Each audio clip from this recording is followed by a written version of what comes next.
Então vamos lá para mais uma aula de saúde coletiva 1. E hoje a gente vai falar muito sobre sistemas de informação em saúde. A gente vem falando desde o começo da disciplina muito da construção da saúde e de como as informações são muito importantes para a gente conseguir construir de fato a saúde. Vocês lembram que eu falei para vocês das formas de prevenção primária, secundária, terciária? Então, a aula está carregando aqui, já ela continua. Então, quando eu estava falando desse sentido da saúde primária, secundária, terciária, eu falo muito da construção, da efetividade da saúde.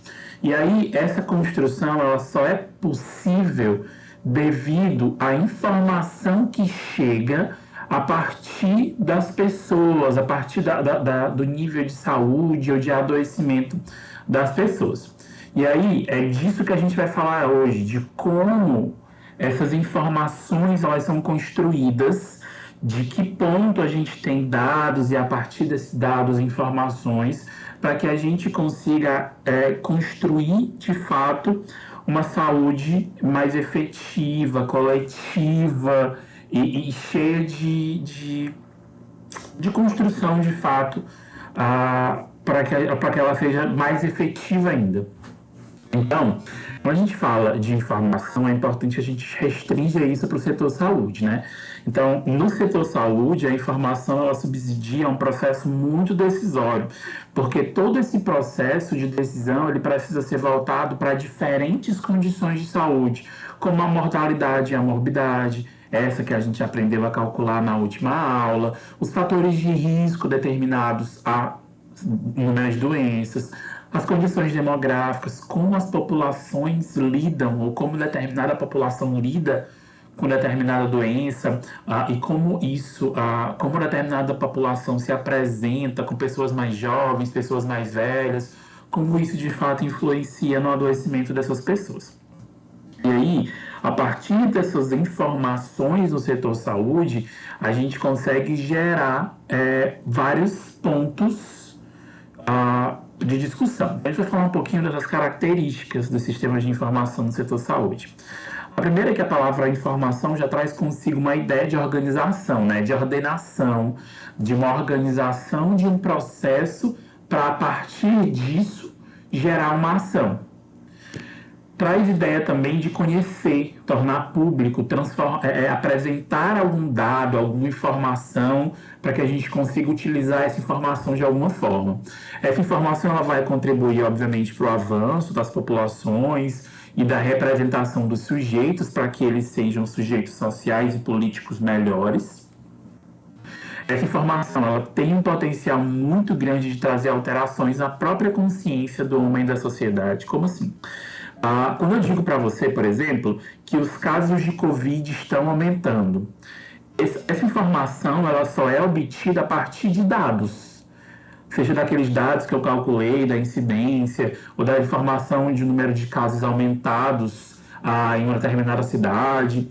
Então, quando eu digo isso, eu digo, e as pessoas acabam tendo uma reorientação de comportamento. No caso da Covid, por exemplo, se eu digo que os casos estão aumentando, as pessoas vão tomar mais cuidado, né? Então elas vão evitar aglomerar. Na verdade, elas deveriam evitar, né?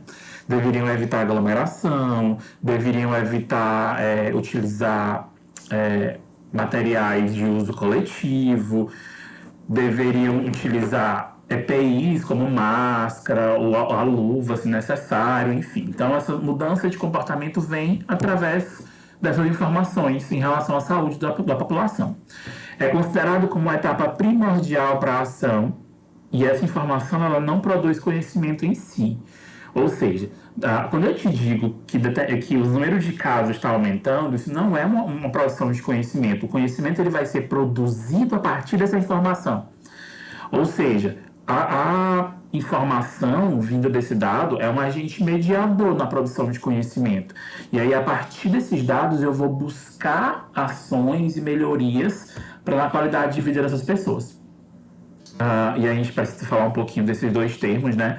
Informação e dado. Eles são comumente utilizados de forma indiscriminada, e é importante a gente conhecer que eles são duas coisas diferentes.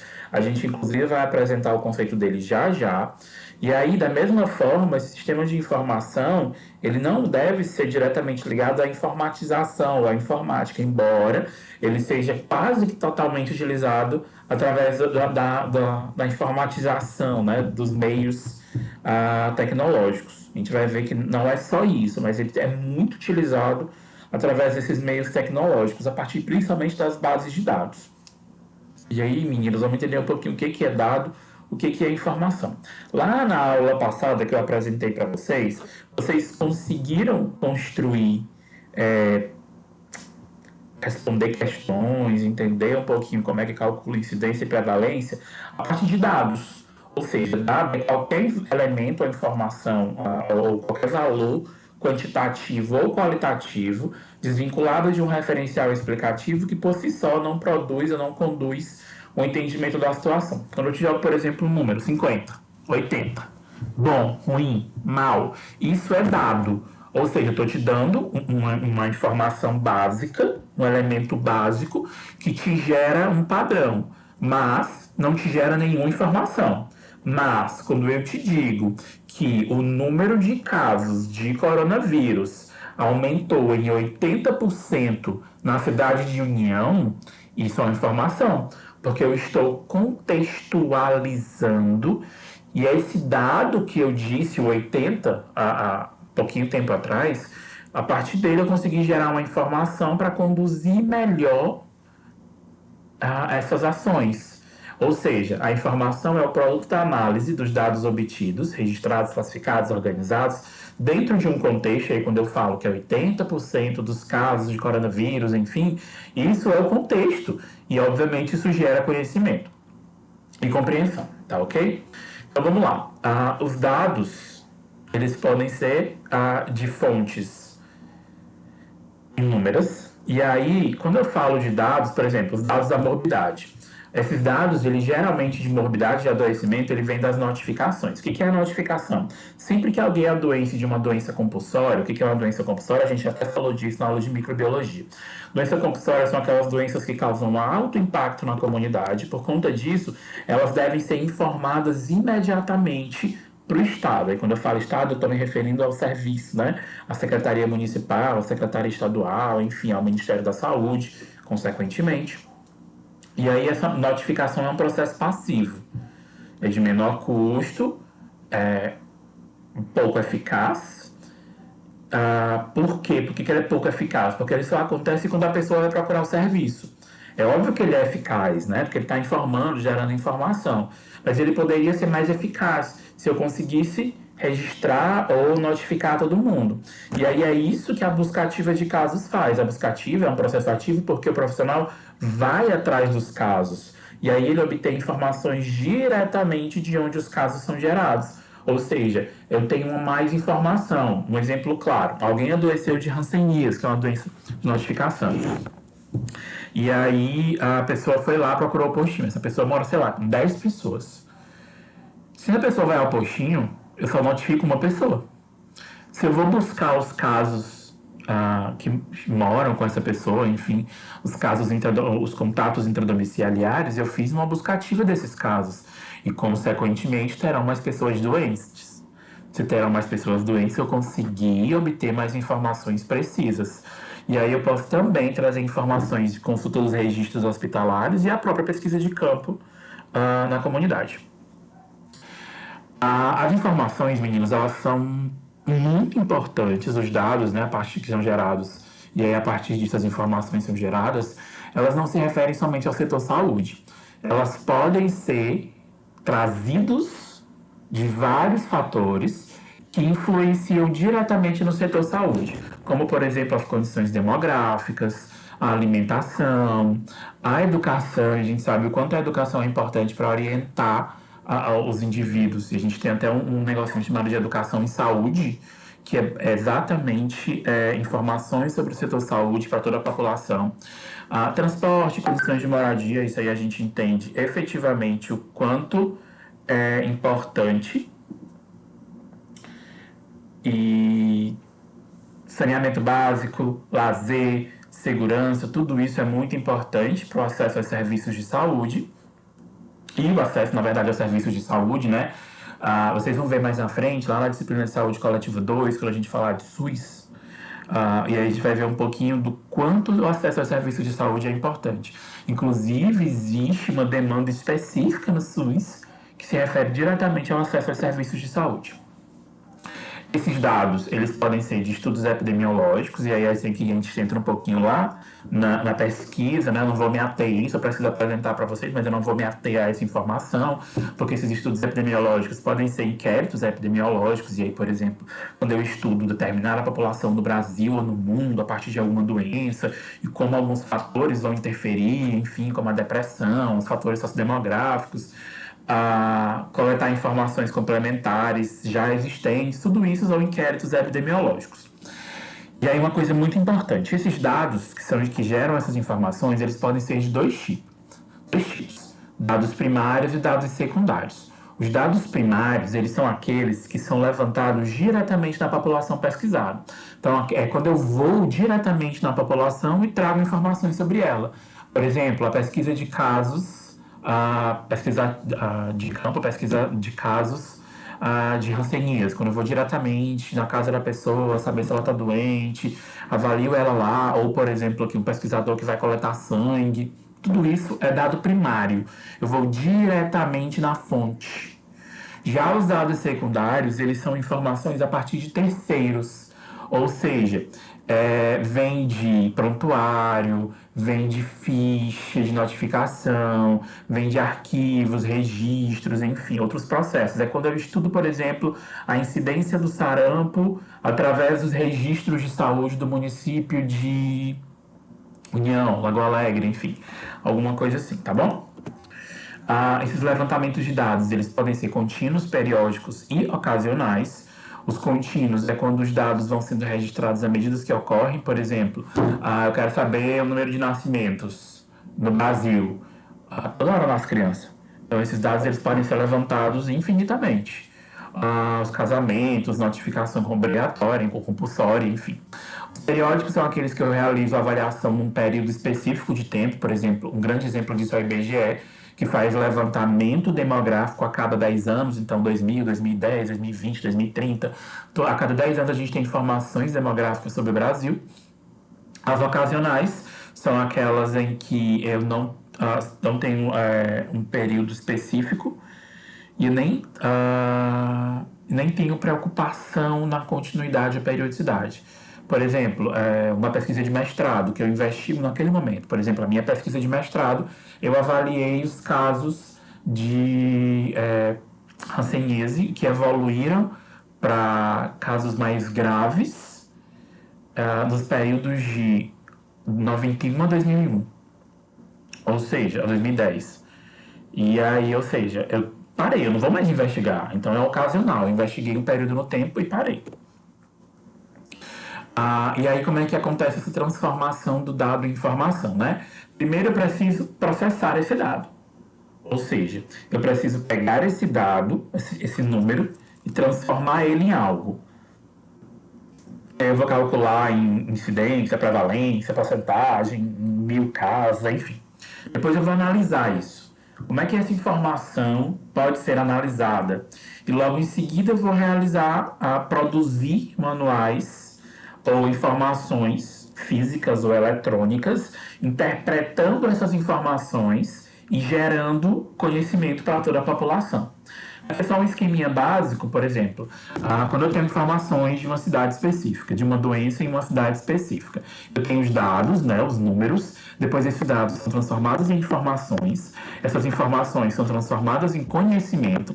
A partir do conhecimento, eu consigo gerar ações, ou seja, eu tenho um número aumentado de 80%, aumentou em 80% o número de casos de Covid na cidade X. O que quer dizer isso? Quer dizer que eu tenho que tomar medidas específicas para reduzir essa infecção na população. E aí eu vou tomar decisão.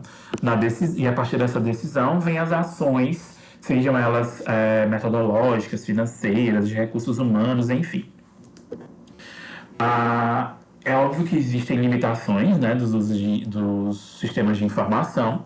é importante porque cada CIS, ele atende, na verdade, um público específico e atende um propósito específico. Então, isso é uma limitação. Os sistemas de informação não são compatíveis entre si. Como assim? Como eles atendem demandas específicas, não dá para compatibilizar todos eles.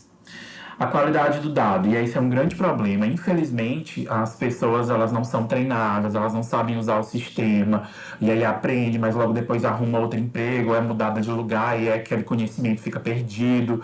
Então, as pessoas ainda não sabem, embora a gente tenha sistemas de informação há tanto tempo, esse registro ainda não é efetivo.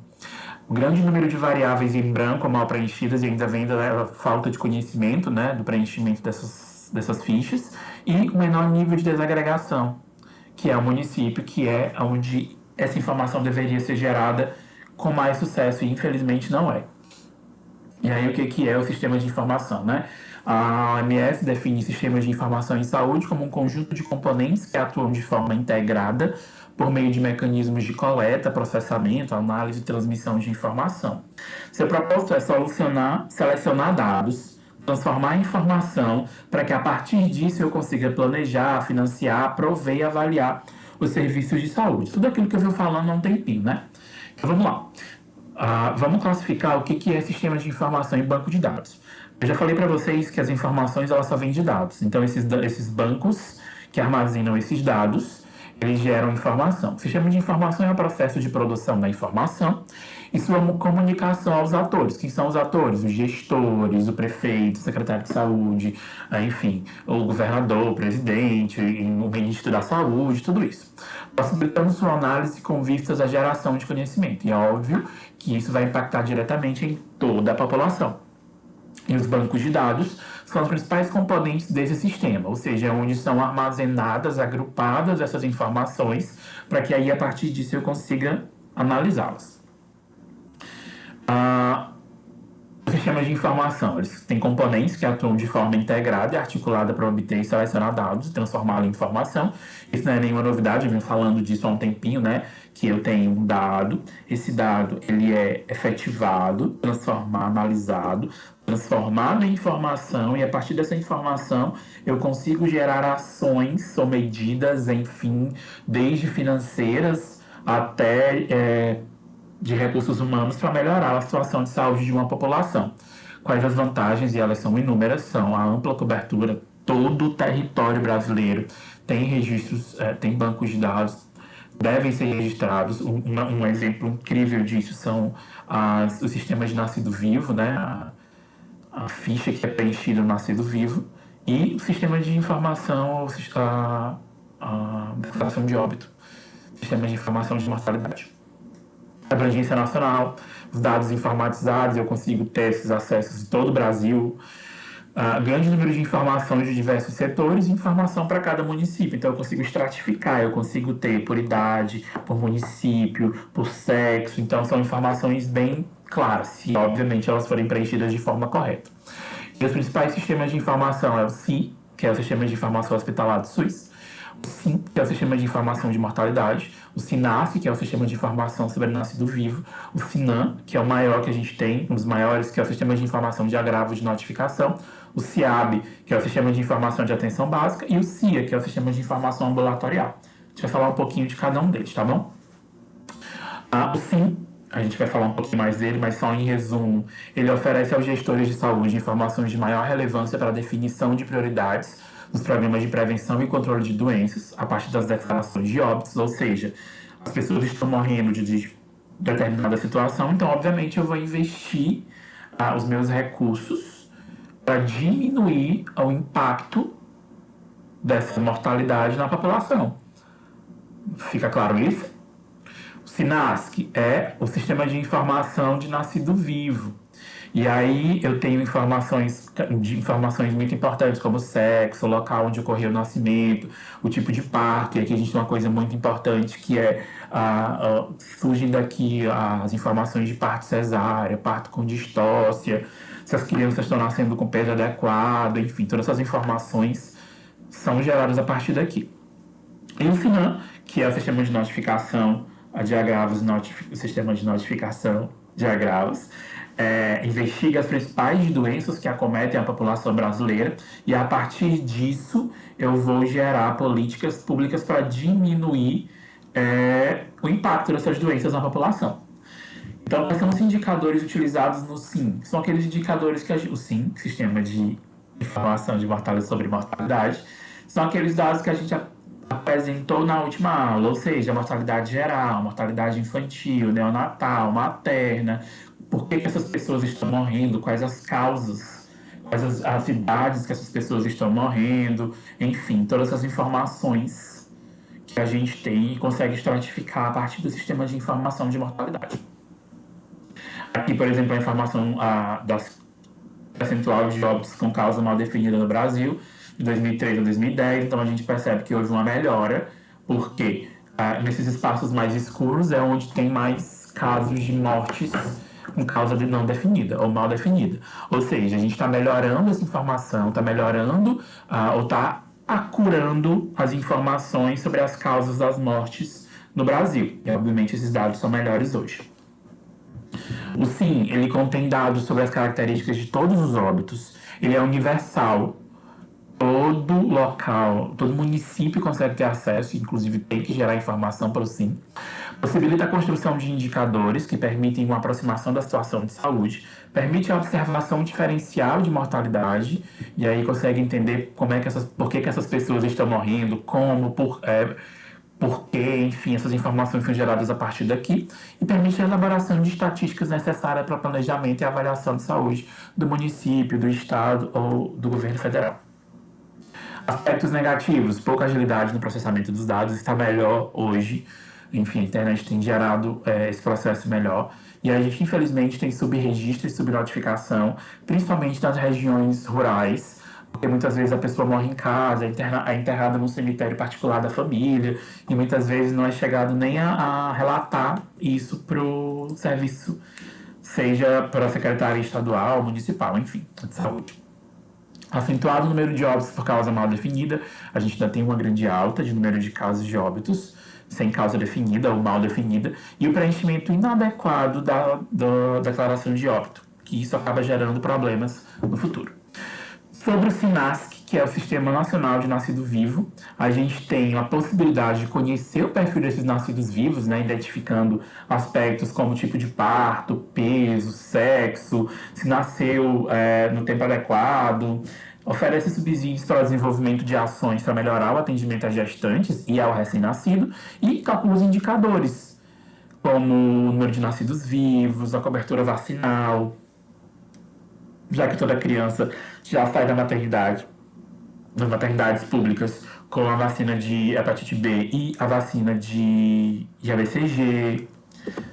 E aqui é basicamente a ficha de declaração de nascido vivo. Aqui a gente tem informações desde o tipo de parto, o peso da criança, o local de nascimento, informações sobre a presença de distócias ou não. Vocês vão entender um pouquinho o que é distócia mais na frente, na saúde da mulher.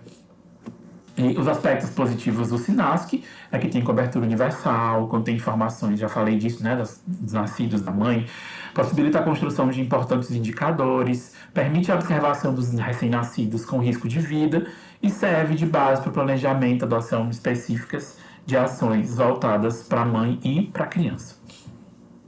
Aspectos negativos: pouca agilidade, eles devem ser processados diariamente, mas infelizmente não são. Subregistro ou subnotificação e o preenchimento inadequado dos campos da declaração de nascido vivo. O SINAM, que é esse sistema de notificação de agravos, o SINAM é bem antigo, ele é de 92, então tem informações há quase 30 anos. Os instrumentos de coletas específicas, existem as fichas de individual e a ficha de investigação, a ficha de notificação e a ficha de investigação.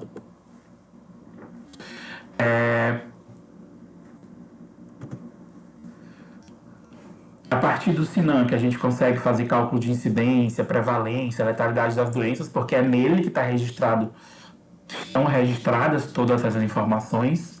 E aí a gente consegue acompanhar a variação da doença, a tendência histórica nesse município, se em 90, sei lá, em 2001 estava muito alta, em 2010 baixou, em 2011 aumentou de novo, por que que existe essa sazonalidade e o caráter endêmico e a ocorrência epidêmica dessas doenças em determinados espaços. E, obviamente, a identificação de áreas de risco, inclusive com geoprocessamento ou mapeamento dessas regiões. E aí, meninos, existem critérios claros para a inserção de doenças na lista de notificação compulsória. Que critérios são esses? O primeiro é a vulnerabilidade. O que é a vulnerabilidade? É o quão as pessoas estão vulneráveis para contraírem essa doença. Os compromissos internacionais com as agendas de todos os países, eu falo todos os Brasis, de todos os países, e ocorrências de epidemias, surtos, agravos, enfim, se elas têm uma transmissibilidade mais fácil, consequentemente, ela pode se tornar um problema muito mais fácil. A gente tem a magnitude, que é o quanto essa doença gera um impacto nessa população. Então, quanto maior for o impacto, maior é a magnitude. O potencial de disseminação, né, que é o potencial de produzir novos casos. A transcendência, que é a severidade, a relevância social e a relevância econômica dessa doença. Até um tempo atrás, o Ministério tratava de doenças de pobre, que, enfim, é horrível a gente ouvir isso, mas eram doenças que eram principalmente geradas na população mais carente do Brasil, como as verminoses, como a hanseníase, como a tuberculose. E os aspectos de notificar devem ser notificados a simples suspeita da doença, não precisa esperar a confirmação da doença, seja o diagnóstico clínico ou ambulatorial. A notificação deverá ser sigilosa, não dá para sair falando, né, que a pessoa está doente, óbvio, isso é ético. E os envios dos instrumentos de coleta de notificação, mesmo na ausência do caso. Se a notificação é negativa, encerra o caso, tem que ser registrado lá.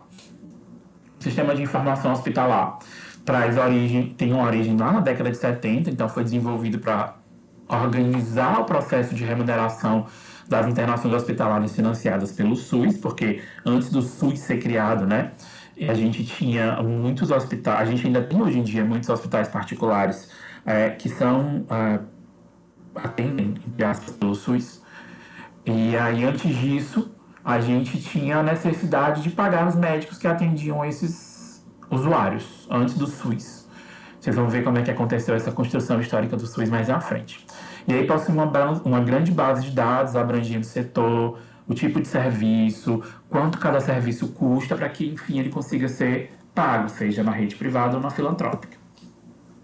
Existe um instrumento, né, que é a autorização de internação hospitalar, IH, e aí ele diz que tipo de internação é essa, quanto foi pago por cada serviço, a natureza do evento, se foi um procedimento, se foi cirurgia, se foi sala de recuperação pós-anestésica, e aí cada unidade deve ter um cadastro com o número de leitos, quem que é o responsável por esses leitos, a natureza, se é um hospital, se é uma clínica, se realiza cirurgias de grande porte, pequeno porte, tudo isso deve ser informado nesses cadastros. E os aspectos positivos do SI é a extrema agilidade, sistema nacional, então a gente consegue ter acesso em todo o território brasileiro, tem uma auditoria, o SUS, porque o SUS não vai pagar, não vai estar soltando dinheiro à toa, né? Então, toda a clínica particular que atende pelo SUS tem uma auditoria SUS, os registros sistemáticos, ou seja, com frequência, dado por indivíduo e por hospital, informação de morbidade, permite o monitoramento de agravos e possibilita a construção de diferentes indicadores de saúde, principalmente porque ele agrega muita informação, seja do indivíduo ou seja do local do serviço, do atendimento. A cobertura é quase que total do SUS. As informações ainda são muito seletivas, principalmente em relação à doença, a suspeita de fraude, principalmente por causa do pagamento, não é isso, né? Então, se existe um conluio ali do prefeito com a clínica particular, do secretário, então isso vai acabar gerando fraudes e custos maiores para o SUS. A gente tem problema com reinternação, sofre diversas alterações, principalmente por causa política, então a cada 4 anos isso muda, vereador, prefeito, governador, então isso acaba gerando grandes problemas, principalmente na dinâmica da assistência. As informações secundárias, que são mal preenchidas, e ainda é pouco explorado, infelizmente. Os indicadores, eles podem ser assistenciais e epidemiológicos, O que são esses indicadores? São as informações que são utilizadas para o preenchimento desse cadastro no serviço de informação, no sistema de informação hospitalar.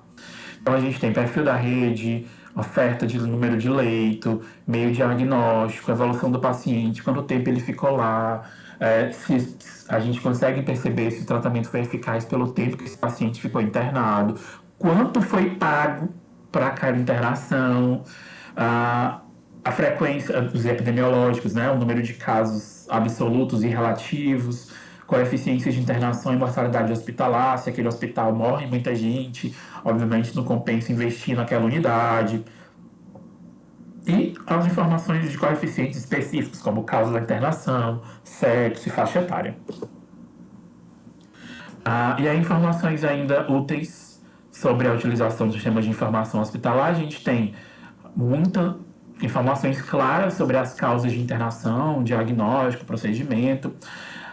A gente tem crítica dos resultados, o tipo de internação hospitalar, se houve mudança no parâmetro e o cadastro mensal. As clínicas devem fazer esse cadastro com frequência. E a implantação do CNES, que é o Cadastro Nacional de Estabelecimentos de Saúde. E aí a gente tem informações claras sobre essas instituições. A gente chega no CIA, que é o Sistema de Informação Ambulatorial, que ele gera informações a partir do boletim de produção ambulatorial, traz o cadastro de todas as unidades públicas do SUS, programa físico orçamentário, o quanto é gasto com isso, boletim de diferença de pagamento e a autorização para procedimentos de alta complexidade. Aqui é só uma ficha antiga, eu não consegui achar nova, porque estava um problema na internet, mas eu vou mandar para vocês logo em seguida a nova ficha de avaliação, tá bom? Esse sistema de informação ambulatorial, ele deve prestar conta em relação à produção, então a frequência, os valores apresentados, o cadastro, a estrutura das unidades de saúde e a autorização desses procedimentos. E aí é importante porque aqui também pode ocorrer fraude. Então, sei lá, o prefeito está gerando mais procedimentos de alto custo do que consegue ter. Enfim, tudo isso gera impacto no SUS. Aspectos positivos: extrema agilidade, registro, é de fundamental planejamento para o controle de gastos, inclusive, disponível para toda a população e possibilita a construção de diferentes indicadores assistenciais. Negativos: a cobertura ainda não é 100%, né? Está ali 90%. Não permite a vigilância epidemiológica, porque ele não está trazendo informações individualizadas. Suspeita de fraude, vínculo com o teto financeiro, então existe uma quantidade que pode ser gasta. Grande volume de dados desagregados, informações soltas, sofre diversas alterações e é pouco explorado.